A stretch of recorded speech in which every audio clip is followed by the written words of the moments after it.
ಸಾಮಾನು ಹಿಡಿದ್ರು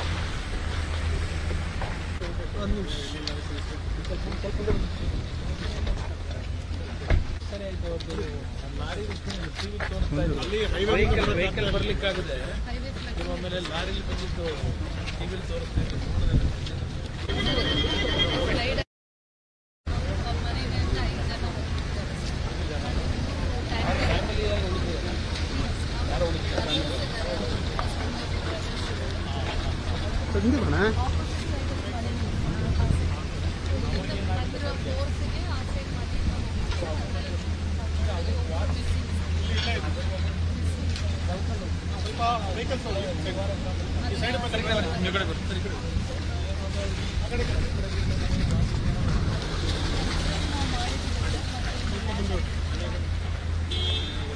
ಸ್ವಲ್ಪ ಮುಂದೆ ಫ್ಯಾಮಿಲಿ ಮೆಂಬರ್ಸ್ ಬಂದಿದ್ದಾರೆ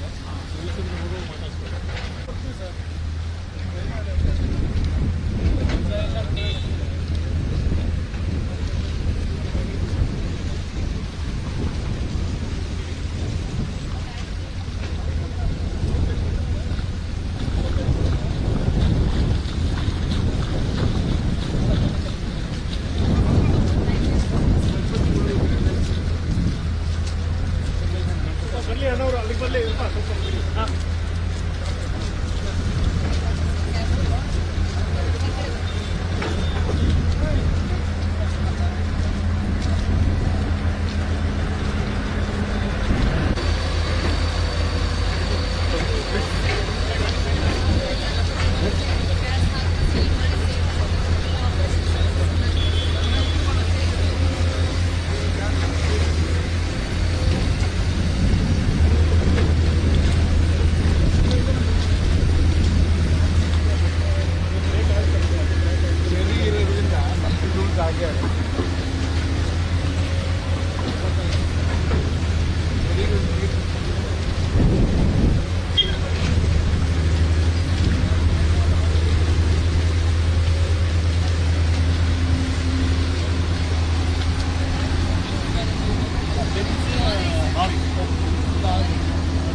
ಫ್ಯಾಮಿಲಿ ಮನೆ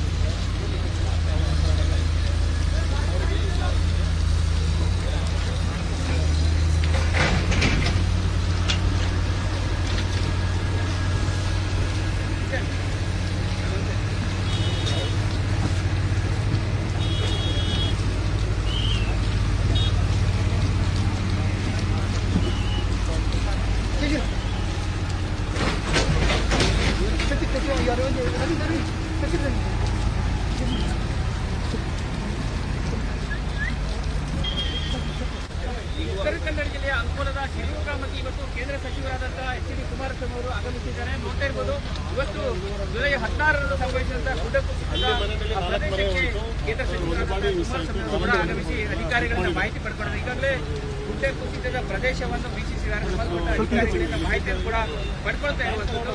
ಜುಲೈ 16ರ ಬೆಳಿಗ್ಗೆ ಈ ಒಂದು ಗುಡ್ಡ ಕುಸಿತದಿಂದಾಗಿ ಸಾಕಷ್ಟು ಪ್ರಮಾಣದ ಹಾನಿಯಾಗಿತ್ತು. ಅದೇ ರೀತಿ ಕೂಡ ಹಲವು ಪ್ರಾಣವನ್ನು ಕೂಡ ಕಳೆದುಕೊಂಡಿದ್ದಾರೆ. ಈ ಹಿನ್ನೆಲೆಯಲ್ಲಿ ಸಚಿವರಾದಂತಹ ಎಚ್.ಡಿ. ಕುಮಾರಸ್ವಾಮಿ ಇವತ್ತು ಪ್ರದೇಶಕ್ಕೆ ಬಂದು ಇಲ್ಲಿನ ವಾಸ್ತವ ಸ್ಥಿತಿಯನ್ನ ತಿಳಿದುಕೊಳ್ಳುವಂತ ಪ್ರಯತ್ನ ಮಾಡ್ತಾ ಇದ್ದಾರೆ. ಜಿಲ್ಲಾ ಪೊಲೀಸ್ ವರಿಷ್ಠಾಧಿಕಾರಿಯಾದಂತಹ ನಾರಾಯಣ ಅವರು ಕೂಡ ಅವರಿಗೆ ಮಾಹಿತಿ ನೀಡ್ತಾರೆ. ಜೊತೆಗೆ ಅಧಿಕಾರಿಗಳು ಕೂಡ ಉಪಸ್ಥಿತರಿರುತ್ತಾರೆ.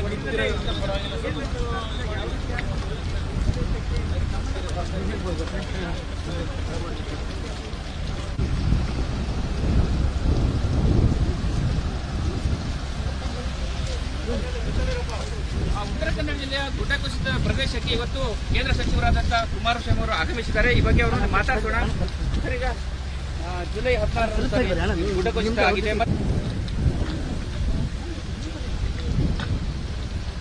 ಮೊಬೈಲ್ ಮೊಬೈಲ್ ಪೊಲೀಸ್ ಹಿರಿಯ ಅಧಿಕಾರಿಗಳು ಎಲ್ಲರೂ ಜೊತೆಗೂಡಿ ತಕ್ಷಣ ಅನಾಹುತನ ತಪ್ಪಿಸಲಿಕ್ಕೆ ಪ್ರಯತ್ನ ಪಟ್ಟಿದೆ. ಬಟ್ ಅನಾಹುತ ತಪ್ಪಿಸ್ಲಿಕ್ಕೆ ಸಾಧ್ಯ ಇಲ್ಲದೆ ಇರತಕ್ಕಂಥ ಒಂದು ರೀತಿಯಲ್ಲಿ ಇದು ಘಟನೆ ನಾವು ಯಾರು ಊಹೆ ಮಾಡದೇ ಇರತಕ್ಕಂಥ ರೀತಿ ಆಗಿರ್ತಕ್ಕಂಥ ಘಟನೆ. ಈ ಒಂದು ಇತ್ತೀಚಿನ ದಿನಗಳಲ್ಲಿ ನಮ್ಮ ರಾಜ್ಯದಲ್ಲೂ 2018ರಲ್ಲಿ ಕೊಡಗಿನಲ್ಲೂ ಆದಂಥದ್ದು ಘಟನೆಗಳು ನಾವು ನೋಡಿದ್ದೀವಿ. ಅಲ್ಲೂ ಲ್ಯಾಂಡ್ ಸ್ಲೈಡ್ ಆಗಿ ಹಲವಾರು ರೀತಿಯ ಜೀವಹಾನಿ ಆದಂಥದ್ದು ಕಂಡಿದ್ದೀವಿ. ಇವತ್ತು ಈ ಭಾಗದಲ್ಲಿ ನಿರಂತರವಾಗಿ ಮಳೆಯ ಒಂದು ಅನಾಹುತ ಇದೆ. ಇದು ಏನೋ ಒಂದು ಪ್ರತಿ ಒಂದು ನಿತ್ಯ ಇಲ್ಲಿ ಓಡಾಡ್ತಕ್ಕಂಥ ವಾಹನಗಳ ಸಂಖ್ಯೆ ಒಂದು ಕಡೆ ಜಾಸ್ತಿ ಇದೆ. ಈ ಭಾಗದಲ್ಲಿ ಒಂದು ಟೀ ಅಂಗಡಿ ಇಟ್ಕೊಂಡು ಜೀವನ ಮಾಡತಕ್ಕಂಥ ಒಂದು ಕುಟುಂಬ, ಇದು ತುಂಬ ಅನ್ಯಾಯ. ಕುಟುಂಬದ 5 ಜನರು ಮರಣ ಹೊಂದಿರತಕ್ಕಂಥದ್ದು ಮುಖ್ಯ ದುರಂತ. ಅದಕ್ಕೆ ನಮ್ಮ ಜಿಲ್ಲಾಡಳಿತ ಎಷ್ಟೇ ವೇಗವಾಗಿ ಬಂದು ಕೆಲಸವನ್ನು ನಿರ್ವಹಣೆ ಮಾಡಲಿಕ್ಕೆ ಪ್ರಯತ್ನ ಮಾಡಿ ಜೀವ ಅಂತೂ ಉಳಿಸಲಿಕ್ಕಾಗಿದೆ. ಆದರೆ ಇಲ್ಲಿ ವೈಜ್ಞಾನಿಕವಾದ ರೀತಿಯಲ್ಲಿ ನಮ್ಮ ಒಂದು ಮೂಲಭೂತ ಸೌಕರ್ಯಗಳನ್ನು ಕೊಡ್ತಕ್ಕಂಥದ್ರಲ್ಲಿ ಇಂಜಿನಿಯರಿಂಗ್ ಡಿಪಾರ್ಟ್ಮೆಂಟ್ನಿಂದ ಈ ಕೆಲಸಗಳನ್ನು ಮಾಡಬೇಕಾಗ್ತದೆ. ಸ್ವಲ್ಪ ಮುಂಜಾಗ್ರತೆ ಕ್ರಮಗಳು ಯಾವ ರೀತಿ ಇರಬೇಕು ಅಂತಕ್ಕಂಥದ್ದು ಪಶ್ಚಿಮ ಘಟ್ಟ ಪ್ರದೇಶಗಳಲ್ಲಿ ಸೈಂಟಿಫಿಕ್ ಕೆಲಸಗಳಾಗಬೇಕು ಅಂತಕ್ಕಂಥ ಎಲ್ಲರೂ ಹೇಳ್ತಕ್ಕಂಥದ್ದು. ಇದು ಇಂಥ ಒಂದು ಘಟನೆ ನಿಜಕ್ಕೂ ನಮ್ಮೆಲ್ಲರಿಗೂ ಆಶ್ಚರ್ಯ ತರ್ತಕ್ಕಂಥದ್ದು. ಅದು ಆ ಮಟ್ಟದಲ್ಲಿ ಮಣ್ಣಿನ ಕುಸಿತ ವೇಗದಲ್ಲಿ ಹೊಂದಿರತಕ್ಕಂಥದ್ದೇನಿದೆ. ಒಂದು ನಮ್ಮ ಗ್ಯಾಸ್ನ ಟ್ಯಾಂಕರನ್ನು ಸಹ ಕುತ್ಕೊಂಡು ಹೋಗ್ತಕ್ಕಂಥದ್ದು ಮತ್ತು ಇನ್ನೂ ಒಂದು ಟ್ಯಾಂಕರ್ ಇದೆ ಅಂತಕ್ಕಂಥದ್ದು, ಮಣ್ಣಲ್ಲಿ ಮುಚ್ಚಿದೆ ಅಂತಕ್ಕಂಥದ್ದು ಅನ್ನೋದನ್ನು ಹುಡುಕಲಿಕ್ಕೆ ಪ್ರಯತ್ನ ಪಡ್ತಾ ಇದ್ದಾರೆ. ನಿರಂತರವಾಗಿ ಕೆಲಸ ಮಾಡ್ತಾ ಇದ್ದಾರೆ. ಇದೇ ನಾನು ಯಾರಿಗೂ ದೋಷ ಕೊಡಲಿಕ್ಕೆ ಹೋಗೋದಿಲ್ಲ. ಆದರೆ ಉಳುವಾರೆ ಅಂತಕ್ಕಂಥ ಗ್ರಾಮದಲ್ಲಿ 5 ಗ್ರಾಮದ ಮನೆಗಳು ಬಿದ್ದು ಮುಳುಗೋಗಿರ್ತಕ್ಕಂಥದ್ದೇನಿದೆ. ಅವರಿಗೆ ಪುನರ್ವಸತಿ ಸೌಕರ್ಯ ತಕ್ಷಣಕ್ಕೆ ಮಾಡಿದ್ದಾರೆ. ತಾತ್ಕಾಲಿಕವಾಗಿರ್ತಕ್ಕಂಥ ಜಿಲ್ಲಾಧಿಕಾರಿಗಳು ನಮ್ಮ ಗಮನಕ್ಕೆ ತಂದಿದ್ದಾರೆ. ಅವರಿಗೆ ಶಾಶ್ವತವಾದಂಥ ಒಂದು ಮನೆಗಳನ್ನು ಕಟ್ಟಿಕೊಡ್ತಕ್ಕಂಥ ಕೆಲಸ ಆಗುತ್ತೆ. ಅವರಿಗೆ ಮುಂದೆ ಒಂದು ಒಳ್ಳೆಯ ಒಂದು ಸಹಾಯವನ್ನು ಮಾಡತಕ್ಕಂಥ ಸರ್ಕಾರ ಎಲ್ಲ ಕ್ರಮ ತೆಗೆದುಕೊಳ್ತಾ ಇಲ್ಲ ಅಂತ ಹೇಳ್ತೀನಿ. ಸರ್, ಈ ಕರಾವಳಿ ಭಾಗದ ಒಂದು ಆರೋಪ ಅಂದ್ರೆ ಅವೈಜ್ಞಾನಿಕವಾಗಿ ಕೆಲಸ ನಡೆಯಬೇಕಾದ್ರೆ ಹಲವಾರು ರೀತಿಯಲ್ಲಿ ನಮ್ಮ ಗುಡ್ಡ ಪ್ರದೇಶಗಳಲ್ಲಿ ಅಭಿವೃದ್ಧಿಯ ಹೆಸರಿನಲ್ಲಿ ನಾವು ಪ್ರಕೃತಿಯ ಮೇಲೆ ಯಾವೊಂದು ಅನಾಹುತ ಆಗ್ತದೆ ವೈಜ್ಞಾನಿಕ ಅಂತ ರೀತಿಯ ತೀರ್ಮಾನಗಳಾಗಿದೆ. ಅದರಿಂದ ಇಂಥ ಒಂದು ಘಟನೆಗಳಾಗಿದೆ. ಇದಕ್ಕೆ ಮುಂಜಾಗ್ರತಾ ಕ್ರಮ ತೆಗೆದುಕೊಳ್ಳೋದಕ್ಕೆ ಈ ಘಟನೆ ಎಲ್ಲರಿಗೂ ಕಡಿತರಿಸ್ತಾರೆ. ಸರ್, ಈಗ ಸರ್ಕಾರದ ಮಟ್ಟದಲ್ಲಿ ಏನಾದರೂ ಪರಿಹಾರ ಈಗಾಗಲೇ ಕುಟುಂಬಗಳಿಗೆ ಜೀವನ ಆಗಿರ್ತಕ್ಕಂಥ ಕುಟುಂಬಗಳ ಪರವಾಗಿ ಇರ್ತಕ್ಕಂಥವರಿಗೆ ಪರಿಹಾರ ಕಲ್ಪಿಸ್ತಕ್ಕಂಥ ಈಗಾಗಲೇ ಸರ್ಕಾರ ತೀರ್ಮಾನ ಮಾಡಿದ್ದಾರೆ, ಕೊಟ್ಟಿದ್ದಾರೆ, ಪರಿಹಾರ ಕಲ್ಪಿಸಿದ್ದಾರೆ. 5 ಮನೆಗಳಿಗೆ ಪುನರ್ವಸತಿ ಸೌಕರ್ಯಗಳು ಆಗಬೇಕಾಗಿದೆ. ಅದಕ್ಕೆ ಅವರಿಗೆ ಮೇಲಿನ ಭಾಗದಲ್ಲಿ ಜಾಗವನ್ನು ಮಾಡ್ತಾ ಕೇಂದ್ರ ಸರ್ಕಾರ ಕೇಂದ್ರ ಸರ್ಕಾರ ಪರಿಹಾರ ಅಂತಂದ್ರೆ ಪ್ರಧಾನಮಂತ್ರಿಗಳ ಪರಿಹಾರ ನಿಧಿಯಿಂದ ಏನಾದ್ರು ಕೊಡಬೇಕು.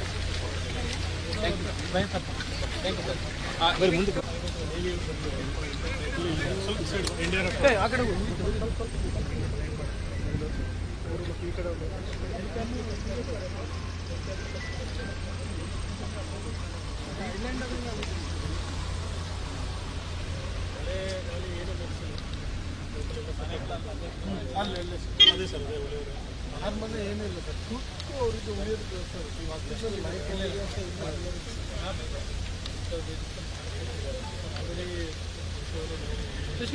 ಮಿಷನ್ ಎಲ್ಲ ಮಾಡಿದ್ದೀನಿ ಮಿಷನ್ ಅವರಿಗೆ ಜಾಗ ಹುಡುಕಿ ಅವೈಜ್ಞಾನಿಕ ಕೆಲಸ ಗುರುತ ಮಾಡಿಕೊಟ್ಟಿದ್ದಾರೆ. ಅದಕ್ಕಿಂತ ಮುಂದೆ ಬರಲಿಕ್ಕೆ ಬಿಡುಗಡೆ ಸರ್. ಅದರಿಂದ ಏನಾಗ್ತದೆ ಸರ್, ಅವರು ಸ್ಟೆಪ್ ಮಾಡಿ ಹಿಂಗೆ ಹೊಡೆದಿದ್ರೆ ಅದು ಇರ್ತೀವಿ ಸರ್. ಇಲ್ಲೇ ನೀವು ನೆಕ್ಸ್ಟ್ ನೋಡಿದ್ರೆ ನಾವು ನಮ್ಮಲ್ಲಿ ಅದಕ್ಕೆ ಕಾಣಿಕೆ ಕಲ್ಲು ಅಂತೇಳಿ ನಾವು ಆ ಕಲ್ಲು ಇಟ್ಕೊಂಡು ಎಲ್ಲ ಹಿಂದೆ 40 ವರ್ಷದ ಹಿಂದೆ ಪ್ರೊಡಕ್ಷನ್ ಮಾಡಿದ್ವಿ ಸರ್. ಇವರೇನು ಮಾಡಿದ್ದಾರೆ ILB ಅವರು ಅಂತ ಹೇಳಿದ್ರೆ ಹೋಲೋ ಮಾಡಿ ರಾಡ್ ಹಾಕಿ ಸಿಮೆಂಟ್ ಕಟ್ಟಿದ್ದಾರೆ. ಇದು ಒಂದು ಫಾರೆಸ್ಟ್ ಇಲಾಖೆಯವ್ರಿಗೂ ಸ್ವಲ್ಪ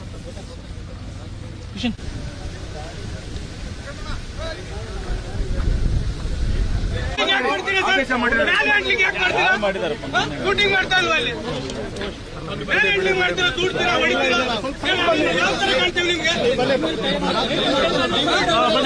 ಹೊಡಿತೀರಾ ಸರ್ ಯಾರು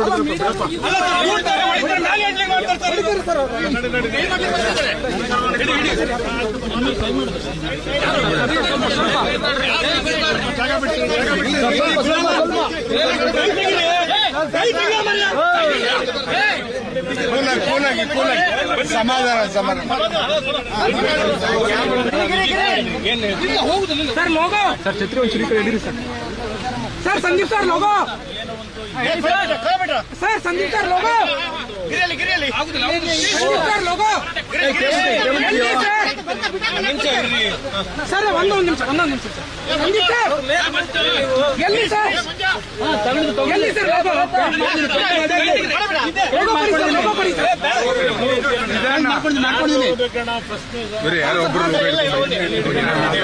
ಜಾಸ್ತಿ ಸರ್ ಹೇಳಿ ಸರ್ ಆಡಿಯೋ ಸರ್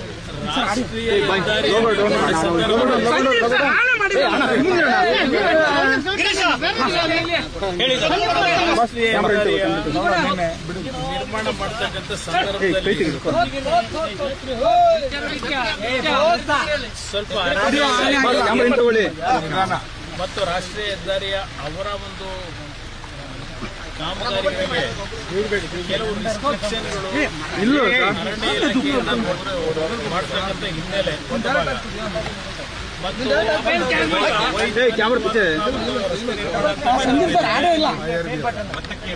ಅವೈಜ್ಞಾನಿಕ ನಿರ್ಮಾಣದಲ್ಲೂ ಇತ್ತೀಚೆಗೆ ಎಂತೆಂಥ ದೇಶದಲ್ಲೂ ನಮ್ಮ ದೇಶದಲ್ಲೂ ಹಲವಾರು ಭಾಗದಲ್ಲಿ ತುಂಬುವಂತ ಕೆಲಸಗಳು ನಡೀತಾ ಇದೆ.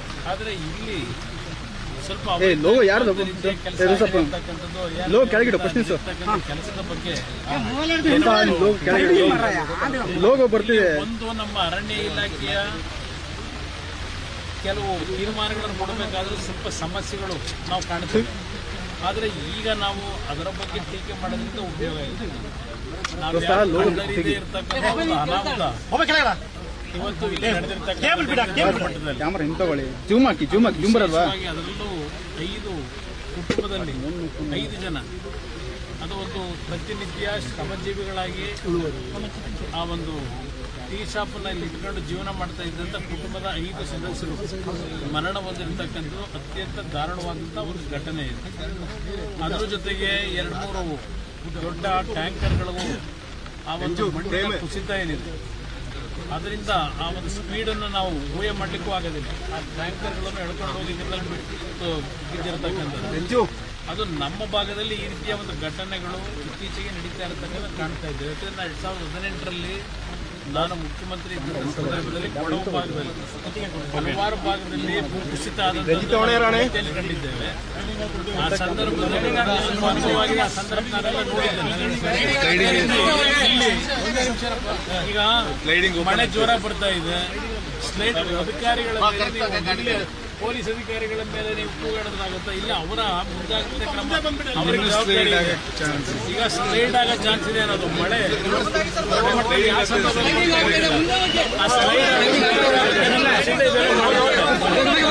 ಯಾರು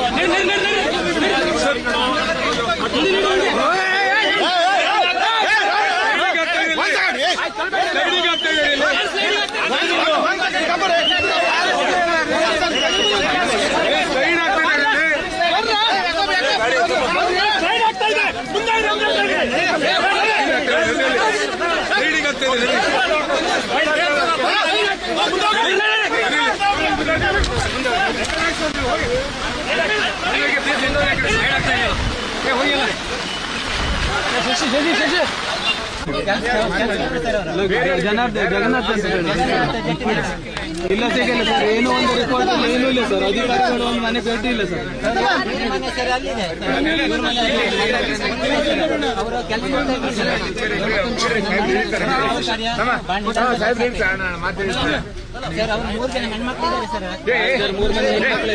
ಸಾಹೇಬ್ರು ಇಳಿತೀರ ಹೇಳ ಸಾಹೇಬ್ರು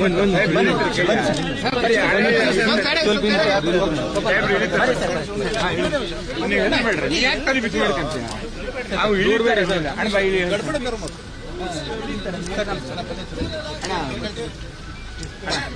ಇವ್ರಿ ಅಣ್ಣ ಮಕ್ಕಳವ್ರು ನೀವು ಆಮೇಲೆ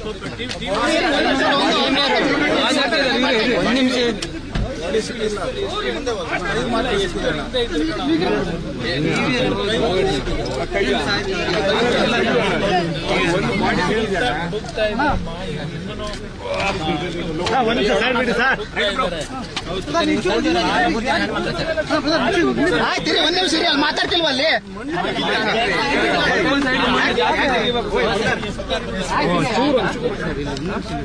ಹೋಟೆಲ್ ಸೈಡಿಗೆ ಜಾಸ್ತಿ ಮಾಡಿ ಸರಿ ತೆಗಿಬೇಕು ಸರ್. ರೋಡ್ ಸೈಡಿಗೆ ಜಾಸ್ತಿ ತೆಗಿ ರೋಡ್ ಕ್ಲಿಯರ್ ಮಾಡಿ ಅಷ್ಟೇ ಕ್ಲಿಯರ್ ಮಾಡ್ತಿದ್ದಾರೆ ಸರ್. ಇಲ್ಲಿ ಅಲ್ಲಿ ಅಂಗಡಿ ಮದುವೆ ತೆರವು ಮಾಡಿದೆ ಸರ್.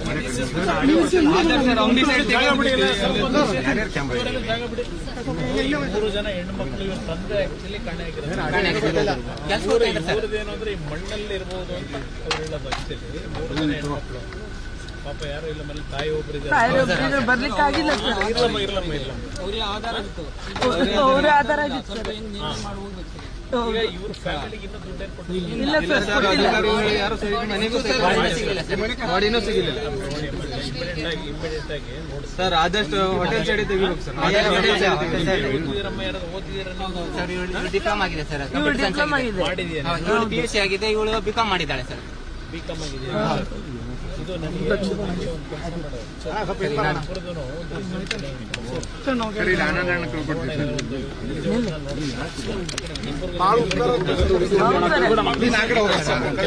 ಕೆಲಸ ಕೆಲಸ ಕೊಡಿಸ್ತೀನಿ. ಆಮೇಲೆ ನಿಮಗೆ ಅದು ಬಾಡಿ ಸಿಗದೆ ದುಡ್ಡು ಕೊಡಕ್ ಬರಲ್ಲ, ಅದೊಂದು ಸ್ವಲ್ಪ ಸಮಸ್ಯೆ ಇದೆ. ಹುಡುಕ ಇವರಿಗೆ ಏನಾದ್ರು ಉಳಿಸಿ ಬಾಡಿ ಉಳಿಸ್ಕೊಡಿ ಅಂತ ಮಣ್ಣಲ್ಲೇ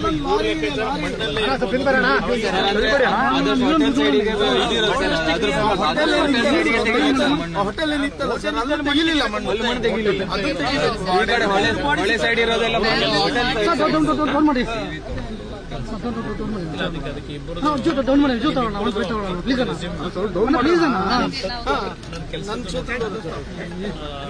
ಕೆಲಸ ಕೊಡಿಸ್ತೀನಿ ಇಬ್ಬರಿಗೂ ತಲೆ ಕೆಡಿಸ್ಕೊಬಿಟ್ಟೆ. ಆಮೇಲೆ ಪರಿಹಾರನೂ ಕೊಡ್ತಾರಮ್ಮ. ಏನು ಮಾಡ್ತೀವಿ ಈಗ ಹುಡುಗಿ ಟ್ರೈ ಮಾಡ್ತಾರೆ, ಬಾಡಿನ ಟ್ರೈ ಮಾಡ್ತಿದ್ದಾರೆ.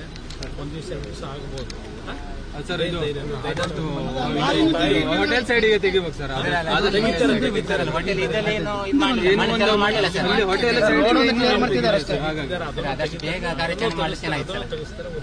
ಅಂದ್ರೆ ಸರ್ ಈಗ ಸರ್ 5 ದಿವಸ ಆಯ್ತು ಹೊಟ್ಟೆಗೆ ಒಂದು ಏನು ಸರಿಯಾಗಿಲ್ಲ. ಬೆಳಿಗ್ಗೆ ಸಂಜೆವರೆಗೆ ಸಿಗ್ತದೆ ಹೇಳ್ಕೊಂಡು ಇದು ಮಾಡ್ತಿರೋದು ಸರ್. ಅದಕ್ಕಾಗಿ ಆದಷ್ಟು ಈ ಕಡೆನೆ ತೆಗಿಬೇಕು.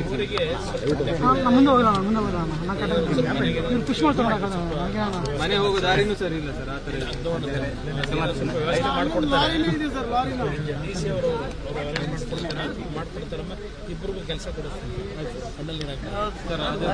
ಆಮೇಲೆ ಪರಿಹಾರ ಬಾಡಿ ಹುಡುಕಿಸ್ತಿದಾರಲ್ಲ ಅವ್ರು ಈವನ್ ನೀರಲ್ಲೂ ಟ್ರೈ ಮಾಡ್ತಿದ್ದಾರೆ. 4 ಬೋಟ್ಗಳು ಇನ್ನೂ ಓಡಾಡ್ತಾನೆ ಇದು ನೋಡಿಸ್ತಿದ್ದಾರೆ. ಕೆಲಸ ಅಂತೂ ಮಾಡ್ತಿದ್ದಾರೆ. ಸ್ವಲ್ಪ ಡಿಲೇ ಆಗಿದೆ. ಧೈರ್ಯ ತಗೋಬೇಕು. ನಾನು ನಿಮ್ಗಿಬ್ಬರಿಗೂ ಕೆಲಸ ಕೊಡಿಸಿ ಗೊತ್ತಾಯ್ತು. ಯಾರಿಗೆ ಆಗಲಿ ಎಲ್ಲ ಮಕ್ಕಳಿಗೂ ಇದೆಲ್ಲ ಇದ್ದೇ ಇರುತ್ತೆ. ಧೈರ್ಯ ಇರ್ತದಮ್ಮ. ನಮ್ಮಿಬ್ಬರಿಗೂ ಜೀವನಕ್ಕೆ ಆಧಾರ ಮಾಡಿಕೊಡ್ತೀವಿ. ನಮ್ಮ ದೂರದ ನಾಯಕರು ಇದ್ದಾರೆ, ಹೇಳಿರ್ತೀನಿ. ನಿಮ್ಮಿಬ್ಬರು ರೆಸ್ಯೂಮ್ ಕೊಡಿ, ಕೆಲಸ ಕೊಡಿಸ್ತೀನಿ. ಸ್ವಲ್ಪ ಬಾಡಿನೂ ವ್ಯವಸ್ಥೆ ಸರ್.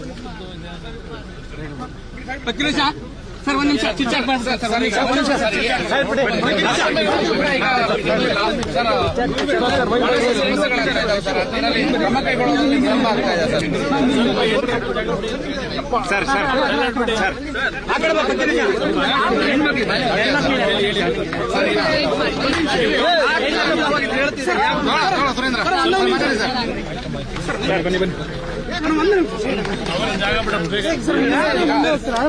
ಸಾಕಷ್ಟು ವಿಳಂಬ ಮಾಡ್ತಾ ಇರೋದು.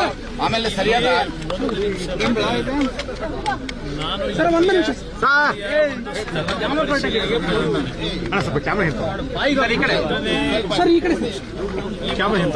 ಮುಂದೆ ಹೋಗ್ಬೇಡಪ್ಪ ಸ್ವಲ್ಪ ಈ ಕಡೆ ಜಿಲ್ಲಾಡಳಿತ ವತಿಯಿಂದ ಪೊಲೀಸ್ ನಿರಂತರವಾದ ಅಧಿಕಾರಿಗಳ ಬಗ್ಗೆ ದೋಷ ಕೊಡ್ಲಿಕ್ಕೆ ಆಗಲ್ಲ. ಇದು ನಾವು ಯಾರು ಊಹೆ ಮಾಡ್ಲಿಕ್ಕೆ ಆಗದೆ ಅಂತಕ್ಕಂಥ ರೀತಿಯ ಒಂದು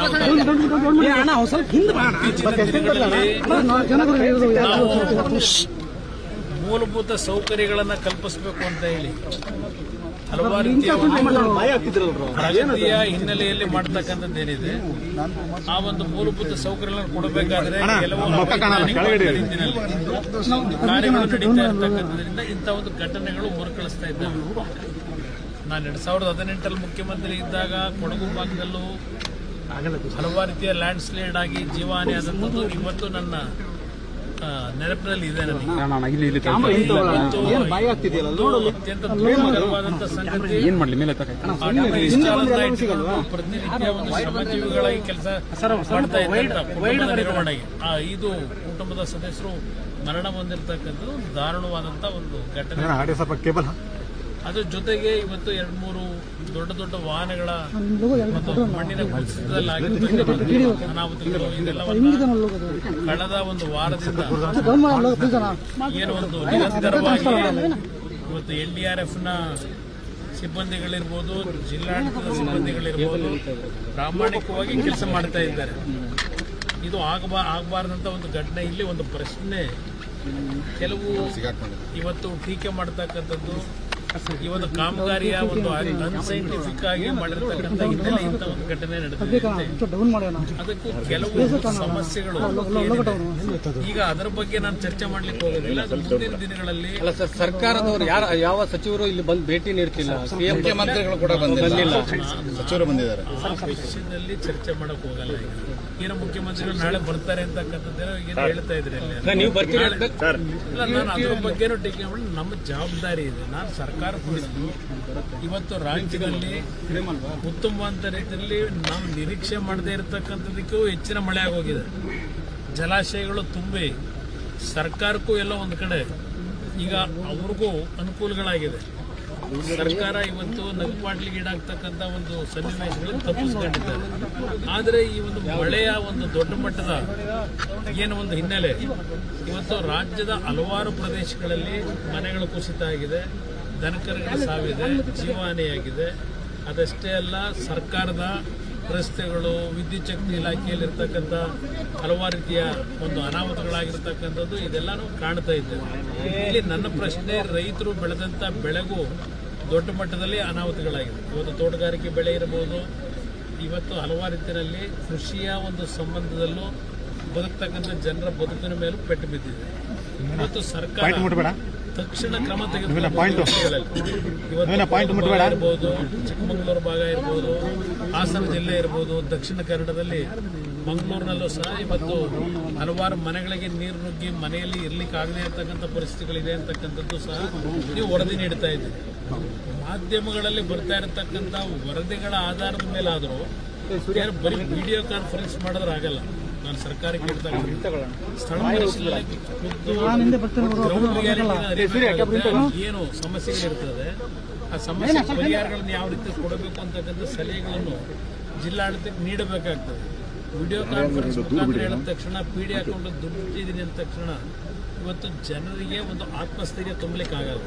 ಇವತ್ತು ನಾವು ಭೇಟಿ ಕೊಟ್ಟ ತಕ್ಷಣ ನಾವೆಲ್ಲ ಕೆಲಸ ನಮ್ಮಿಂದಲೇ ಆಗುತ್ತೆ ಅಂತ ಹೇಳೋಕ್ಕಾಗಲ್ಲ. ನಾವು ನಮ್ಮ ಒಂದು ಜವಾಬ್ದಾರಿ ಜನರಿಗೆ ನಾವು ಒಂದು ಆತ್ಮಸ್ಥೈರ್ಯ ತುಂಬಬೇಕು. ಇಲ್ಲಪ್ಪ ಸರ್ಕಾರದ ಜನಪ್ರತಿನಿಧಿಗಳು ಬಂದರು, ನಮ್ಮ ಕಷ್ಟವನ್ನು ಕೇಳಿದ್ದಾರೆ, ಏನೋ ಒಂದು ಪರಿಹಾರ ದೊರಕುತ್ತೆ ಅಂತಕ್ಕಂಥ ಒಂದು ಅವರಿಗೆ ಇಂಥ ಒಂದು ಆತಂಕದ ಸಂದರ್ಭದಲ್ಲಿ ಪುಡಿಗಾಸು ಪರಿಹಾರ ಘೋಷಣೆ ಮಾಡಿದ್ರೆ ಪುಡಿಗಾಸು ಕೊಡ್ಲಿಕ್ಕೆ ಆಗೋದಿಲ್ಲ. ನಾನು ಹೇಳ್ತಾ ಇದ್ದೀನಲ್ಲ, ನಾನು ಕೊಡಗಲ್ಲೇ 2018 ಮುಖ್ಯಮಂತ್ರಿ ಇದ್ದಾಗ ಮನೆ ಕಳ್ಕೊಂಡಂತವರಿಗೆ 10 ಲಕ್ಷ ರೂಪಾಯಿಗಳ ವೆಚ್ಚದ ಮನೆ ಕಟ್ಟಿದ್ದೇವೆ. 1,000 ಕುಟುಂಬಗಳು ಮನೆ ಕಟ್ಕೊಂಡಿದ್ದೇವೆ. ನಾನು 2018 ಮುಖ್ಯಮಂತ್ರಿ ಇದ್ದಾಗ ಅದೇ ರೀತಿಯಲ್ಲಿ ಮನೆಗಳು ಬಿದ್ದಂಥದ್ದು ಎಲ್ಲೇ ಇದ್ರೆ ರಾಜ್ಯದಲ್ಲಿ ಯಾವುದೇ ಭಾಗದಲ್ಲಿ ಮಳೆ ಮನೆ ಬಿದ್ದರೆ ಅದಕ್ಕೆ ದೊಡ್ಡ ಮಟ್ಟದ ಪರಿಹಾರ ಕೊಡಬೇಕಾಗುತ್ತೆ. ಜೊತೆಗೆ ಬೆಳೆ ಹಾನಿ ಆದಂತವ್ರಿಗೂ ಇವತ್ತು ಪರಿಹಾರಗಳನ್ನು ಕಲ್ಪಿಸಬೇಕಾಗ್ತದೆ. ಅದು ನಿಮ್ಮ ಗೈಡ್ ಲೈನ್ ಇಟ್ಟಿರ್ತಕ್ಕಂಥ. ಸರ್, ಈಗ ಡಿ.ಕೆ. ಶಿವಕುಮಾರ್ ಅವರು ಒಂದು ಆರೋಪ ಮಾಡಿದ್ದಾರೆ, ಬರೀ ಭೇಟಿ ಕೊಟ್ಟರೆ ಆಗಲ್ಲ ಕುಮಾರಸ್ವಾಮಿ ಅವರು, ಅದಕ್ಕೆ ಬಗ್ಗೆ ಕೇಂದ್ರದಿಂದ ಪರಿಹಾರನ ಅವರು ಕೊಡಿಸಬೇಕು ಅನ್ನುವಂಥದ್ದು. ಏನು ಪರಿಹಾರ ಕೊಡಿಸಬೇಕು? ಕೇಂದ್ರ ಸರ್ಕಾರ ಕಾಮಗಾರಿ ಆಗಿರೋದ್ರಿಂದ ಸಾಕಷ್ಟು ಕಳಪೆ ಕಾಮಗಾರಿ ಮಾಡಿರೋದ್ರಿಂದಾಗಿ ಗುಡ್ಡ ಕುಸಿತ ಆಗ್ತಾ ಇದ್ದಾವೆ. ಹಾಗಾಗಿ ಇದಕ್ಕೆ ನೇರವಾಗಿ ಕೇಂದ್ರ ಸರ್ಕಾರನೇ ಹೊಣೆ ಅನ್ನುವಂತ ಮಾತನ್ನ ಹೇಳಿದ್ರು. ಕೇಂದ್ರದ ಸಮಸ್ಯೆನೋ ರಾಜ್ಯದ ಸಮಸ್ಯೆನೋ ಅದೆಲ್ಲ ಆಮೇಲೆ ಕೂತ್ ಚರ್ಚೆ ಮಾಡಿ. ಅಲ್ಲ ಸರ್, ಕೇಂದ್ರದಿಂದ ಏನ್ ಪರಿಹಾರಕ್ಕೆ ಒತ್ತಾಯ ಮಾಡಿ ಇಲ್ಲ ಆಗಿರತಕ್ಕಂಥ ಅನಾಹುತದ ಬಗ್ಗೆ ಪ್ರಧಾನಮಂತ್ರಿಗಳಿಗೂ ನಾನು ಮನವಿ ಕೊಡಲ್ಲ. ಈ ತರ ಆಗಿದೆ ಅಂತಕ್ಕಂಥ ಹೇಳ್ತೇನೆ. ಹೇಳಿ ಅಲ್ಲಿಂದ ಏನ್ ಈಗ NDRF ಇಂದ ಸಿಬ್ಬಂದಿಗಳು ಬಂದಿರೋದು ಕೇಂದ್ರ ಸರ್ಕಾರದ ರೆಪ್ರೆಸೆಂಟೇಟಿವ್ಗಳೇ ಅವ್ರು ಕೆಲಸ ಮಾಡ್ತಾ ಇರೋದು. ಈಗ ಇಲ್ಲಿ ಇರ್ತಕ್ಕಂಥದ್ದು ರಾಜ್ಯ ಸರ್ಕಾರ. ಇವತ್ತು ನೀವೇನು ಮಾಡ್ತೀರಿ? ಈಗ ನಾನು ಮುಖ್ಯಮಂತ್ರಿ ಇದ್ನಪ್ಪ 2018, ಜೀವಹಾನಿ ಆಯಿತು, ಮನೆಗಳು ಬಂದಿತ್ತು, ನಾನು ಕೇಂದ್ರ ಸರ್ಕಾರ ಕಾಯ್ತಾ ಇದ್ನ. ನಾನೇ ಅವತ್ತೆಲ್ಲ ಪರಿಹಾರಗಳು ಕೊಟ್ಟಿಲ್ವಾ ಮುಖ್ಯಮಂತ್ರಿಯಾಗಿ? ನಾವು ಅವರು ಇಬ್ಬರು ಸೇರಿ ಸರ್ಕಾರ ಮಾಡಿದ್ದೇವೆ. ಧೋರಣೆ ಮಾಡ್ತಾ ಇದೆ ಅಂತ ಅವ್ರ ಆರೋಪ. ಅವ್ರಿಗೆ ಅದ್ರ ಬಿಟ್ಟರೆ ಬೇರೆ ಇನ್ನೇನು ಚರ್ಚೆ ಮಾಡಲಿಕ್ಕೆ ಅವ್ರ ಹತ್ರ ಮಾಹಿತಿ ಇಲ್ಲ. ಬರೀ ಪ್ರತಿಯೊಂದಕ್ಕೂ ಕೇಂದ್ರ ಸರ್ಕಾರದ ಮೇಲೆ ಗೂಬೆ ಕೊಡಿಸೋದ್ರಿಂದ, ಟೀಕೆ ಮಾಡೋದ್ರಿಂದ ಇವ್ರಿಗೆ ಏನು ದೊರಕುತ್ತೆ? ಇವ್ರ ಜವಾಬ್ದಾರಿ ಏನು? ರಾಜ್ಯ ಸರ್ಕಾರ ಜವಾಬ್ದಾರಿ ಏನು? ತಕ್ಷಣ ಕ್ರಮ ತೆಗೆದುಕೋಬೇಕಾದ್ರೆ ಇವ್ರೇನ್ ಮಾಡಬೇಕು ಇದನ್ನ ನೋಡ್ಬೇಕಲ್ಲ. ಆಮೇಲೆ ಕೇಂದ್ರ ಸರ್ಕಾರ ಬಂದು ಚರ್ಚೆ ಮಾಡಿ. ಸರ್, ಕೇಂದ್ರ ಸರ್ಕಾರದಿಂದ ನೀವು ಎಷ್ಟಕ್ಕೆ ಒತ್ತಾಯ ಮಾಡ್ತೀರಿ? ಸರ್ಕಾರದಿಂದ ಏನು ಮಾಹಿತಿಗಳು ಬರುತ್ತೆ ನೋಡೋಣ, ಮೇಲೆ ಚರ್ಚೆ ಮಾಡಬೇಕು. ಅದರಷ್ಟು ಪರಿಹಾರ ಕೇಂದ್ರದಿಂದ ಕೊಡ್ತೀರಾ ಸರ್? ರಾಜ್ಯ ಸರ್ಕಾರದಿಂದ ಕೊಟ್ಟಷ್ಟು ಒಂದು ಗೈಡ್ ಲೈನ್ಸ್ ಇದೆ. NDRF SDRF ನಾಡಿನಲ್ಲಿ ಇವತ್ತು ಒಂದು ಗೈಡ್ ಲೈನ್ಸ್ ಇವತ್ತು ಮಾಡಿರೋದಲ್ಲ, ಸ್ವಾತಂತ್ರ್ಯ ಬಂದ ನಂತರ ಗೈಡ್ ಲೈನ್ಸ್ ಇಟ್ಟಿದ್ದಾರೆ ಅನಾಹುತಗಳಾದಾಗ.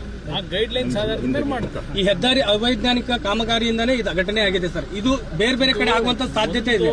ಯಾವ ರೀತಿ ದುರಸ್ತಿ ಮಾಡ್ತಾರೆ? ಅದಕ್ಕೆ ಅವೈಜ್ಞಾನಿಕವಾಗಿ ಆಗಿದೆ ಅಂತಕ್ಕಂಥ ಎಲ್ಲರೂ ಹೇಳ್ತಾರೆ. ಅವೈಜ್ಞಾನಿಕವಾಗಿ ಆಗ್ತಕ್ಕಂಥದ್ದಕ್ಕೆ ನಾನು ಬರೀ ಇಂಜಿನಿಯರ್ಗಳನ್ನ ಹೇಳಲ್ಲ.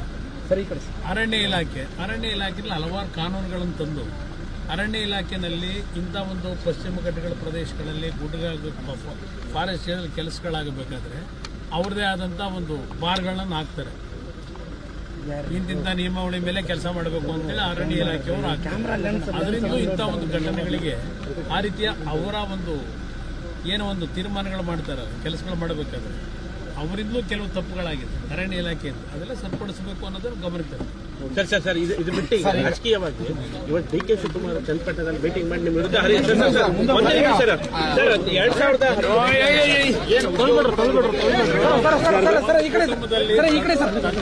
ತೀರ್ಕೊಂಡು ಹೋಗಿ ಬಾಡಿ ಸಿಕ್ಕಿಲ್ಲ. ಆ 3 ಜನ ಹೆಣ್ಮಕ್ಳಿದ್ದಾರೆ. ಅದರಲ್ಲಿ ಒಂದು ಹೆಣ್ಮಗಳು ಡಿಪ್ಲೊಮಾ ಮಾಡಿದ್ದಾಳೆ, ಇನ್ನೊಬ್ಬ ಹೆಣ್ಮಗಳು B.Com ಮಾಡಿದ್ದಾಳೆ. ಇಬ್ಬರಿಗೂ ಕೆಲಸವನ್ನು ಕೊಡಿಸ್ತಕ್ಕಂಥದ್ದಕ್ಕೆ ಒಂದು ಅರ್ಜಿ ಕೊಡ್ಲಿಕ್ಕೆ ಕೆಲಸ ಕೊಡಿಸ್ತೀವಿ ಸರ್. ಕೇಂದ್ರ ಸರ್ಕಾರದ ಇದಲ್ಲೋ ಅಥವಾ ರಾಜ್ಯದಲ್ಲೋ? ಎಲ್ಲ ಒಂದ್ ಕಡೆ ಈಗ ನನಗಿರ್ತಕ್ಕಂಥ ಅವಕಾಶದಲ್ಲಿ ಕೆಲಸ ಕೊಡಿಸೋದು ದೊಡ್ಡ ವಿಷಯ. ಕೆಲಸ ಕೊಡಿಸ್ತೀನಿ. ಈ ವಿಚಾರದಲ್ಲಿ ಕೇಂದ್ರ ಮತ್ತೆ ರಾಜ್ಯ ರಾಜಕೀಯ ಮಾಡ್ತಾರೆ.